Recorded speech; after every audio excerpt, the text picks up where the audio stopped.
Hello, welcome everyone. It's very exciting to be the last person to speak before the launch. I know that you probably will not have that much of patience, and I'm going to try to be entertaining. Obviously, I'm going to fail, but at least I'll attempt.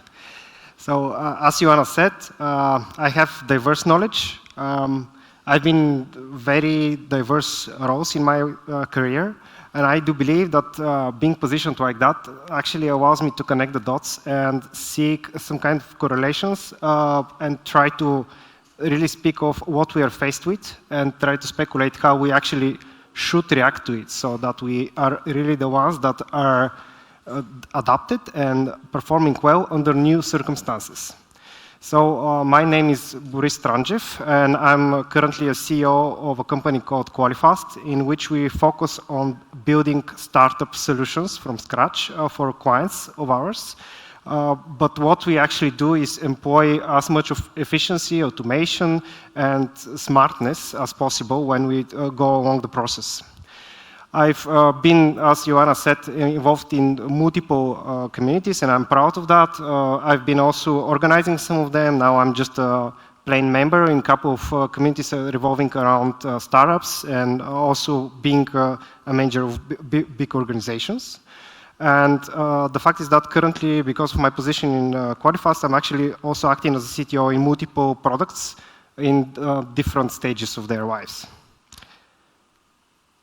So today's presentation is going to deal about the effects of AI to quality, and everything you're going to see. Actually, I have a slide about this.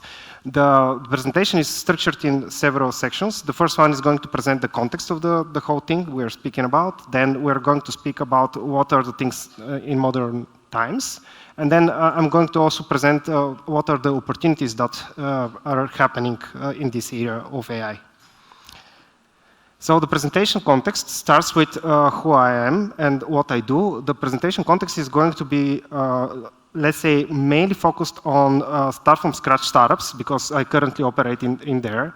And this is an exciting position to be, because start from scratch startups actually allow you to start over and really think of the best technologies and approaches to use in a particular solution, as opposed to, say, well-established solutions where you already have processes, you already have certain foundation, and changing the processes and changing the tooling, the technology is a little bit harder. I would also speculate that many of the things that I'm going to tell you are also generally applicable for software engineering, not only in the start from scratch startups, but still I want to really stress on the fact that the start from scratch startups are my main focus now. And I would also mention that start from scratch startups are definitely affected very much by the current VC ecosystem strategy, and it's definitely very targeted towards AI. Like, if you are pitching a startup to a VC, the first question you're going to receive, even before they ask you about your business idea or the name of your startup, would be, where's the AI in it? So AI is very prominent there. And then to also present the presentation context a little bit further, I distinguish two separate sets of applications of AI in the context of IT development. And the first one is AI as a business engine, meaning using the AI to build something for your business model, for your business logic and whatever. And then also AI as a facilitator of the development process. And this presentation will focus on the second one. We're not going to delve that much into detail about how AI can affect the business engines that you're building. So now, AI, and what is the current state of affairs? Currently, AI is being pushed to be used for everything. You're using it for guiding you to giving you the directions to where you want to get to, for producing vaccines, for producing some media content, for speaking to humans instead of you and stuff. Like, it's really ubiquitous everywhere. AI has been around for quite a long while, but actually now it became that commonplace when the large language models became available for everyone, and now everybody has an easy access to work with AI and see what it actually can produce. Then I also want to use this to mention that throughout the presentation I'm going to be speaking of AI, but actually very often I'll be referring to the new things that are available through LLMs. Obviously, this is not the only tool that you can use in the AI ecosystem. It's just the new thing that appeared and the one that I'm contemplating on.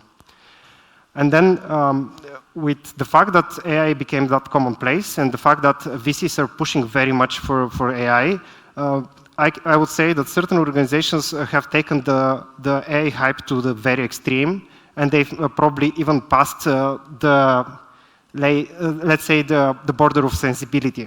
We'll see this in a little while. This is a graph that probably many of you have seen. I speculate that the AI AOM adoption is currently a hype that is probably going to turn into a trend. And this graph is actually depicting how both hypes and trends perform in our society. If something new appears and it seems like exciting, everybody are getting very excited about it, and the hype is piling up. But at a certain moment, the disillusionment comes, and we start realizing that, no, this is not going to really solve all our problems, and we're not going to really live in the paradise from now on. There are actually certain limits to the capabilities of whatever we're facing with.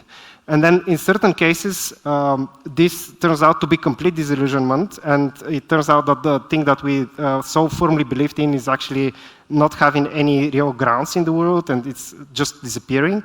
I do believe that AI LLMs are not going to follow the hype trend. It's going to rather follow the graph for the trends. We're currently already passing the peak of the hype about AI LLMs. There are certain people that start doubting the big words that were spoken about it. But this is good, because now we're heading to the place where we're going to start thinking practical about it and start thinking of what we can actually do sensible with this new tool that we are presented with, and where can we use it so that we become better than our competitors, than our predecessors and stuff.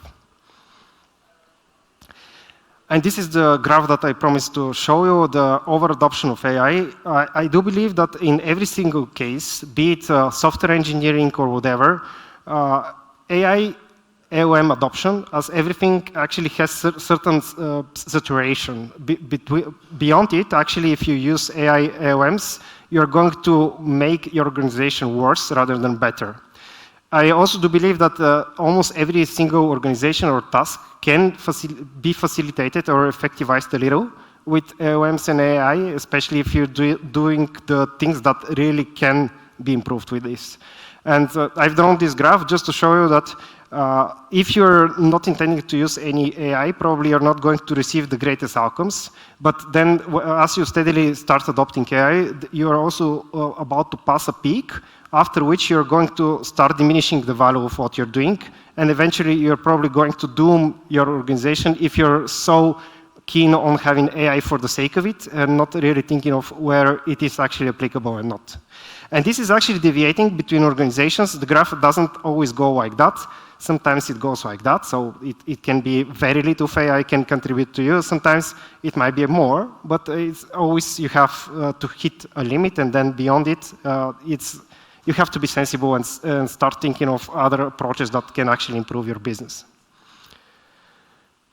So what are the AI effects on IT and software development? The market demands ever shorter times to delivery. And we have very often the state of mind in which the product versions are now thought of as throwaways. Like, I've met many people that think of, let's build it now, and then in 2 months we can just rebuild it just because the building time is so short. And it seems to me like we're shipping POCs now. We are not really shipping products from time to time, we're just shipping POCs all the time. This is, I call this the throwaway way of thinking. And now everyone considers himself expert in everything. Yesterday I was joking that this is exactly like me. I also do consider myself as expert in everything. Now I have a peer, the same as me.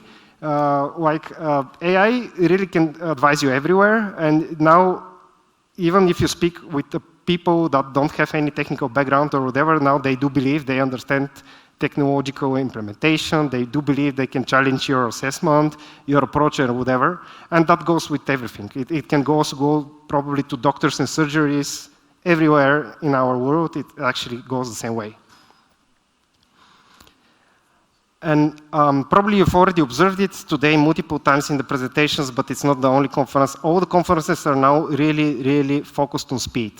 I even had one conference in June where the speed was literally pasted on the background of every presentation. It had to be present on each and every slide, and we even had Yvette Walva attending the whole conference so that the speed was really emanated everywhere.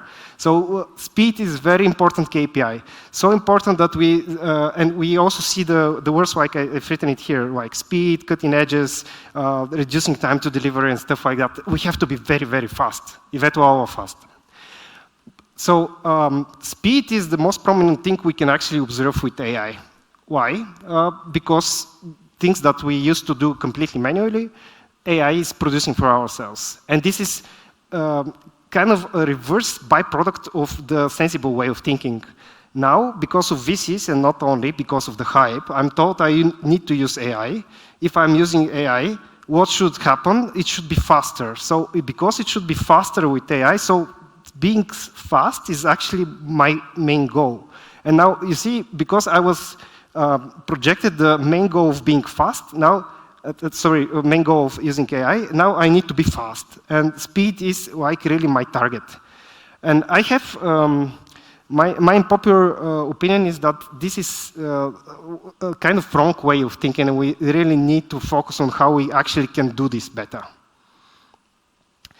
So the very idea of Qualifast was that when you're building a startup, you cannot really afford only focusing on speed. You have to bounce off between speed and the quality that you built in. Otherwise, even if you've been very fast to deliver the first version of what you have, you're doomed from then on because you have to actually scratch out everything because it's complete crap and build it anew, and then probably you'll be taken over by competitors. You really are going in a game in which you cannot win. Either your idea is never going to succeed, or if it succeeds, you're not going to be able to keep up the pace. And I really do believe in the make haste slowly proverb, or festina lenta in Latin. It means that you have to basically balance off urgency and diligence. You cannot just focus on one or the other. And it seems like in the AI era, we completely forgot about this proverb, and we're focusing only on the urgency. It's very, very urgent. But what about the diligence? What about the sustainability that David mentioned a little bit earlier? So this graph is actually depicting how I imagine software development, and not only. It's basically a balance of the two qualities, being fast and producing quality thing. And the green dot is depicting where you should actually strive to be operating. It's something of you have to combine somewhat of quality and somewhat of speed, and you have to be smart of what kind of combination, mixture of the two are working for the particular case. I drew this graph by myself, so I was not able to really animate it, but imagine that this dot is also moving along the line because different cases are different. So now we go to the core of the presentation. We are now in the quality AI, in the AI era, and we have to think of what do we do with the quality? How do we compensate the urgency push? And I do believe that every certain situation, every new change of circumstances is creating opportunities. That's why I also placed up the word opportunity. Let's try to really look up what are the opportunities that are given to us in the AI era. And the good, jumped over a couple of slides. Some sessions before, Hamza was speaking of the Industrial Revolution, and he was presenting the AI situation from a different angle, but I want to focus on something else related to Industrial Revolution. Throughout it, we actually had the situation in which the AI the design of the different things that were produced by people really got diminished. We had very degrading design. There was a lot of push against the Industrial Revolution because there was a lot less human touch to everything that was produced. That's why the AI-generated picture of the artisan compared to the manufacturing of plastic bottles. But actually, with manufacturing, we also were given a lot of opportunities and a lot of ways to produce even further value for our community. And we have to be smart about what we're faced with. Some situations, you still have to have the human touch. In certain situations, you can probably allow yourself to really cut edges and be faster in production. Many people need plastic bottles. Why shouldn't we produce plastic bottles when they're actually needed?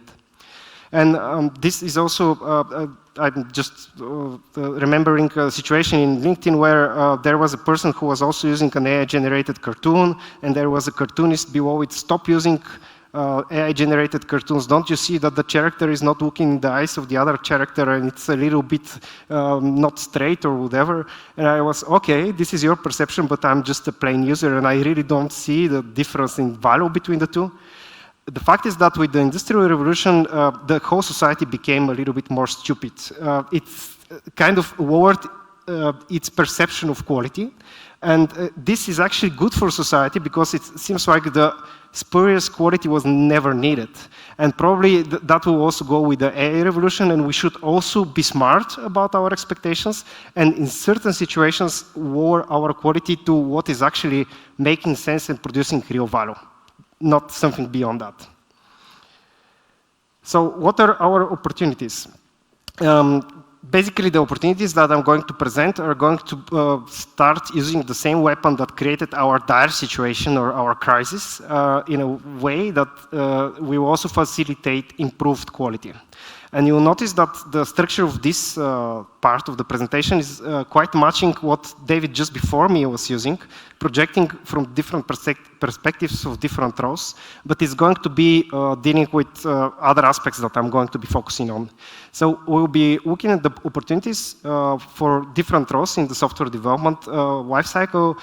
I've grouped product people. This is actually encompassing also product design and several other roles. Developers and QAs. Let's delve into it.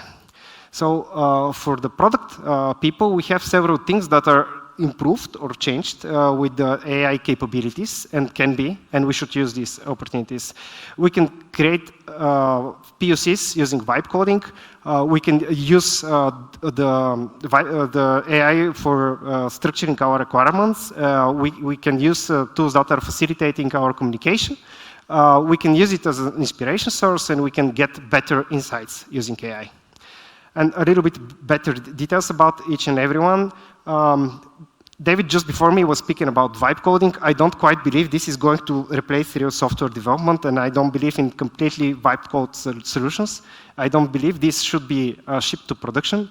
But on the other hand, I've faced multiple product people that in one situation or the other wanted to do a POC that's going to place the whole concept, the whole product in a better position in front of VCs or whatever.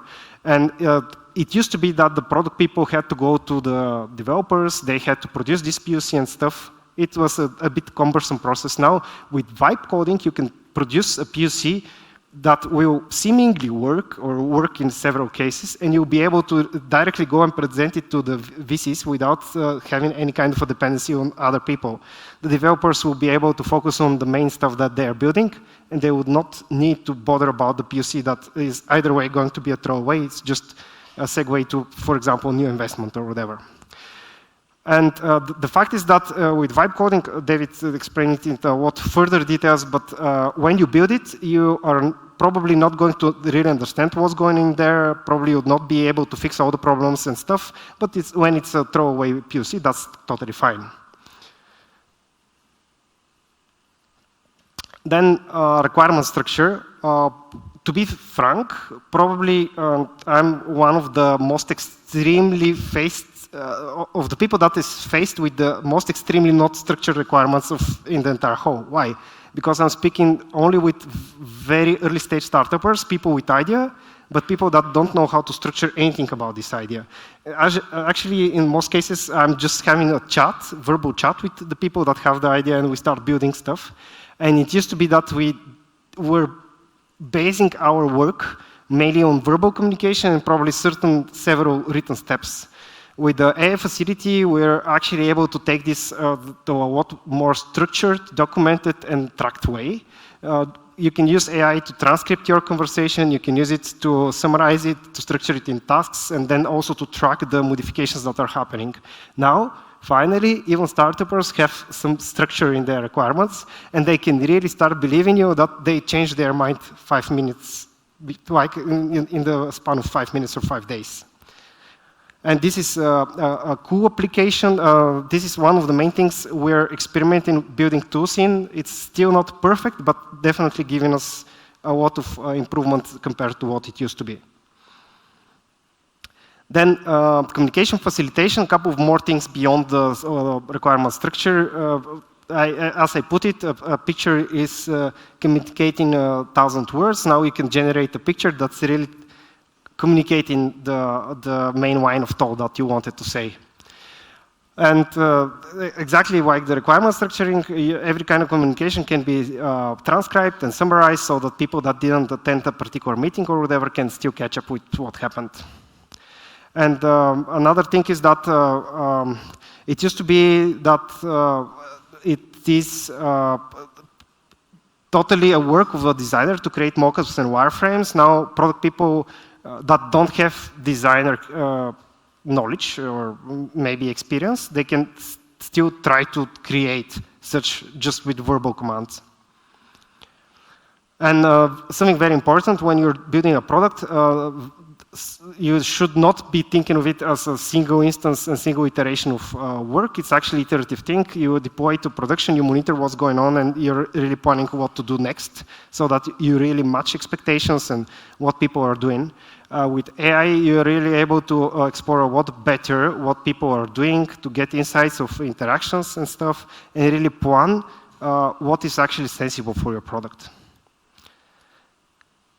So you finally know what's being built, and it's very important about early stage startups, but actually I do believe this is spanning all over the board, even more complicated and more established organizations issues.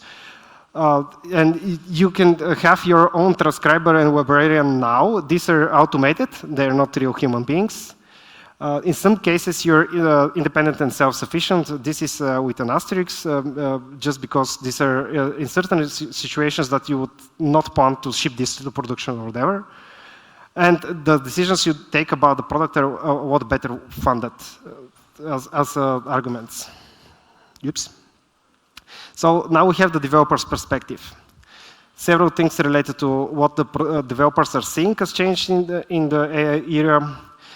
I'm going to tell you a little bit about how I do believe is the proper way to use AI tools. I'm going to try to compare coding with an AI agent with pair programming with humans. I'm going to tell you about the code inspections impacts, the unit and integration testing, and then the code to requirement traceability is something that we already touched also on the production side, the product management side. So how I do believe AI should be used.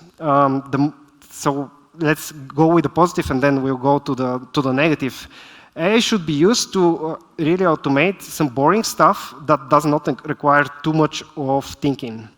The greatest effect I've seen in AI is actually helping you doing stuff that you otherwise would have been reluctant to do. And I've faced this situation multiple times before, and now I can really say there is an improvement. If I've seen something in the system and I certainly suddenly realize that this is not properly implemented and I have a better concept, this concept usually just goes down the trench, and I never realize it just because I realize how much things needs to be changed in different places in the code. Now with the AI tools, if I can explain my concept well to the AI tool, probably this concept will be propagated not only to the new stuff that I contribute, but also into the legacy code that used to be there. And now my code becomes more consistent and probably with better structure and probably more robust. Very important thing about the AI, it's actually not only about developers, it's about every kind of a role that wants to really accommodate this era of AI. We need to make AI really accessible, and it needs to be only a single click away. Every kind of evolution is always faced with a lot of reluctance and pushback from every human being. We human beings don't want to be changed. We don't like being put in new circumstances. The first step is always the hardest to take. And everybody needs to make sure that this step is as close to you as possible. If you're, for example, manager, please do help your people to really know what they need to do so they utilize AI. And this might mean even helping them setting up their IDs so they're AI enabled, or telling them about the tools that are available. With this, people would really try and experiment and see what the results are. And now we go to the don'ts. The most important don't is never use AI to solve a task that you don't know how to validate the result of.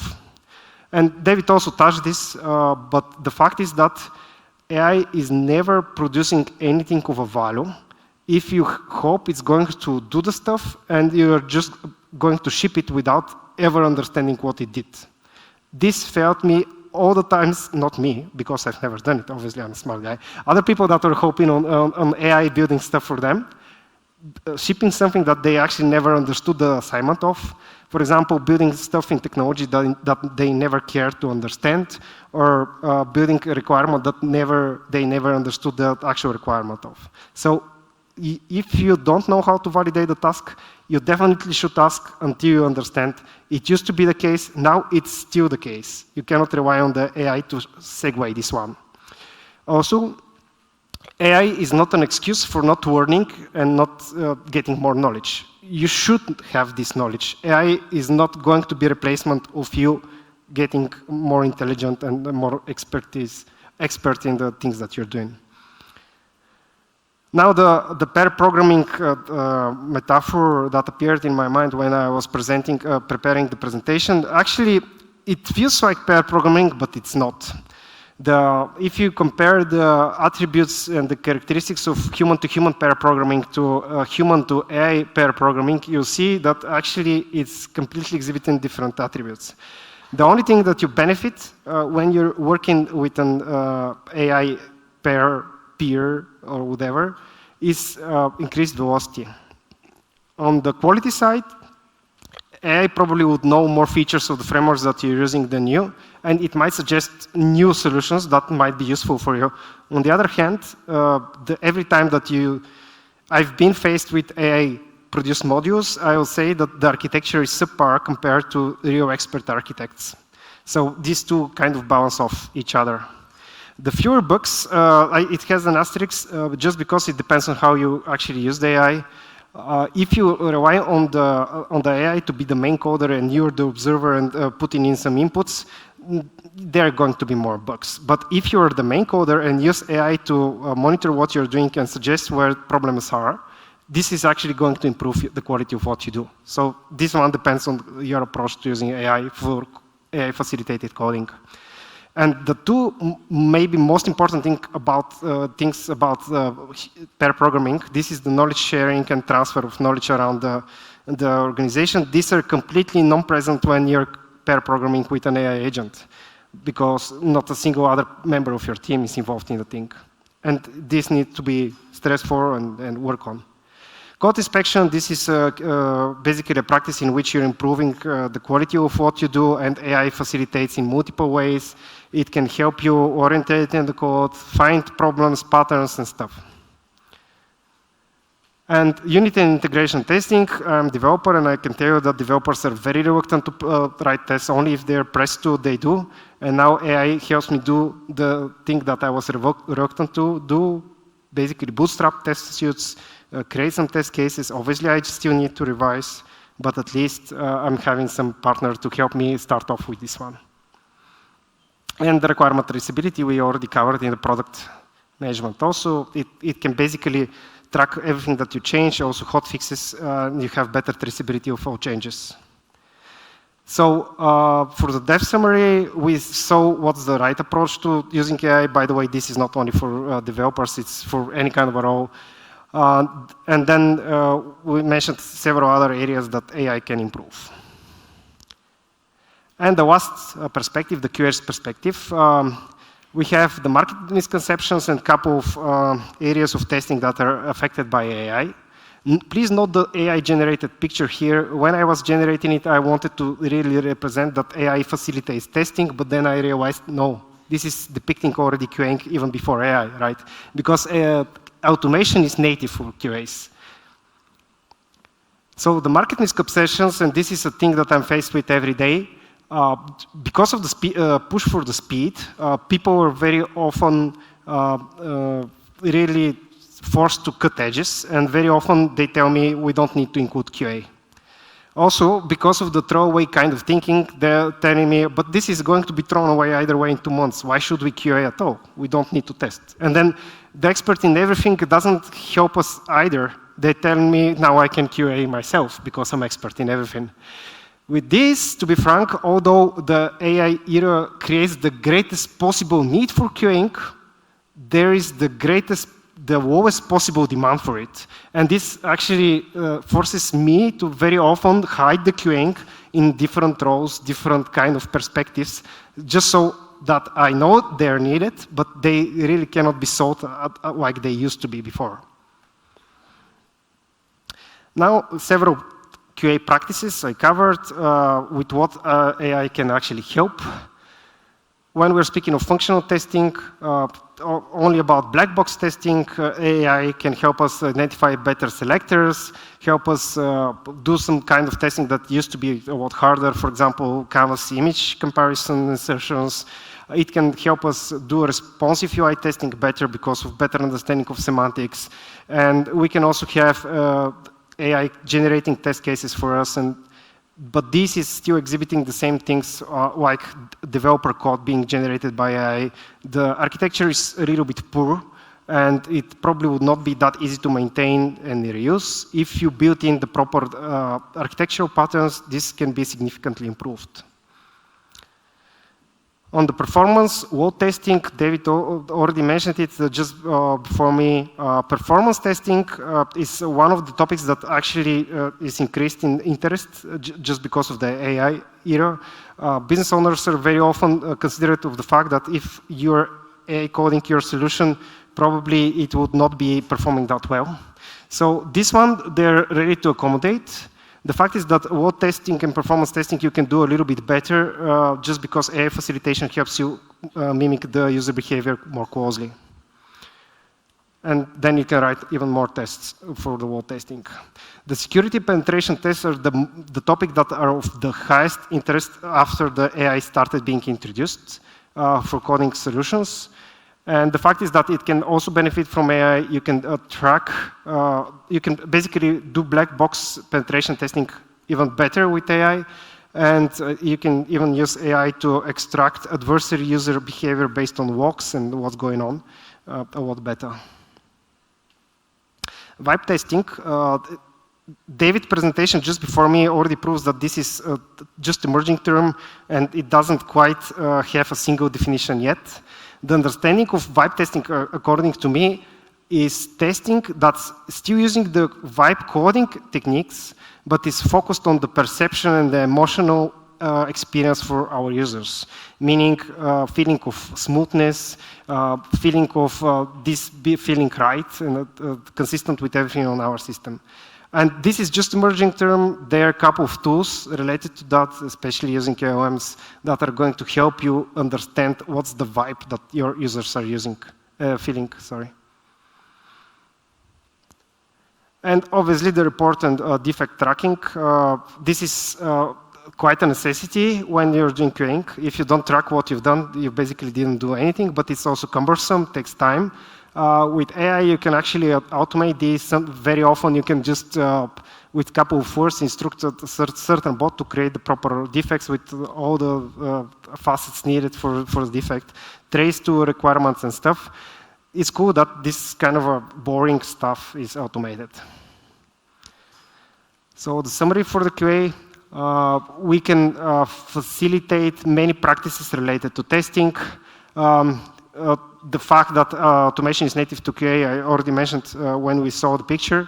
And the fact is that the bridge between the product and development requirements is even narrower now when we have AI.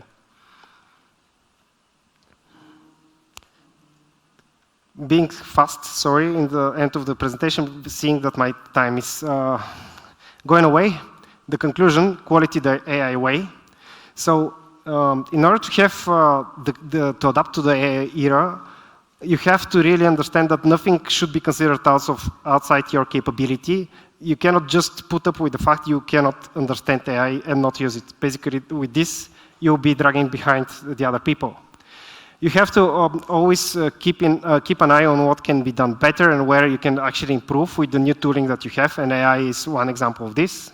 You have to always be clever as of how you balance off urgency and diligence, and you have to always think of opportunities, opportunities, opportunities. And right here, I should also confess that I was not able to produce the picture that I wanted to AI generate. I wanted to also demonstrate, and then let's see whether you'll be able to imagine it. I wanted to also show you that the developers, product people, and QAs are now brought closer together. They can speak like closer to each other's language, and they can understand each other better. And you already saw that there are practices in the different roles that allow you to speak and do some things that were attributed to the different roles before.